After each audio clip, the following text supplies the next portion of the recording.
హైదరాబాద్లో రెస్టారెంట్ల మీద ఇంతకాలం లేని దాడులు ఇప్పుడే సడన్ గా ఎందుకు జరుగుతున్నాయి? రాయలసీమ రుచులు అనేది చాలా పెద్ద brand. Cream stone ice cream ఇది కూడా చాలా పెద్ద బ్రాండ్. ఎమరాల్ స్వీట్స్ కూడా అంతే. నమ్మకానికి చిరునామా అనేలాగా ఎమరాల్ స్వీట్స్ ప్రచారం ఉంటుంది. Babylon bar and kitchen, Panjagutta hotel Shanbagh deluxe, Panjagutta Chutneys, Kompally Minerva, Kukatpally Kritunga restaurant, M J market, Karachi bakery, Lakdi Kapul, షాగౌస్ restaurant, Banjara Hills, Baskin Robbins, Kompally hotel Minerva, Baahubali kitchen, Rameshwaram cafe, ఇవన్నీ కూడా ఏదో ఒక రకంగా నిబంధనలని ఉల్లంఘిస్తున్నాయి అని చెప్పి టాస్క్ ఫోర్స్ వాటికి నోటీసులు ఇచ్చింది. ఆర్వి కర్ణన్ ప్రస్తుతం తెలంగాణ ఆహార భద్రత కమిషనర్ గా ఒక టాస్క్ ఫోర్స్ ని ఏర్పాటు చేసి చాలా స్ట్రిక్ట్ గా దాడులు చేస్తున్నారు. కర్ణన్ ఇక్కడ అద్భుతాలు ఏం చేయట్లేదు, చాలా ఎక్స్ట్రాడినరీగా వర్క్ చేస్తున్నారు అని చెప్పట్లేదు నేనేమి.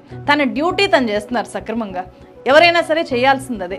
వాళ్ళు ఎక్స్ట్రాడినరీగా పనిచేయాల్సిన పని లేదు. వాళ్ళ డ్యూటీని వాళ్ళు 100% చేస్తే చాలు. అట్లా ఎంతమంది చేస్తున్నారు?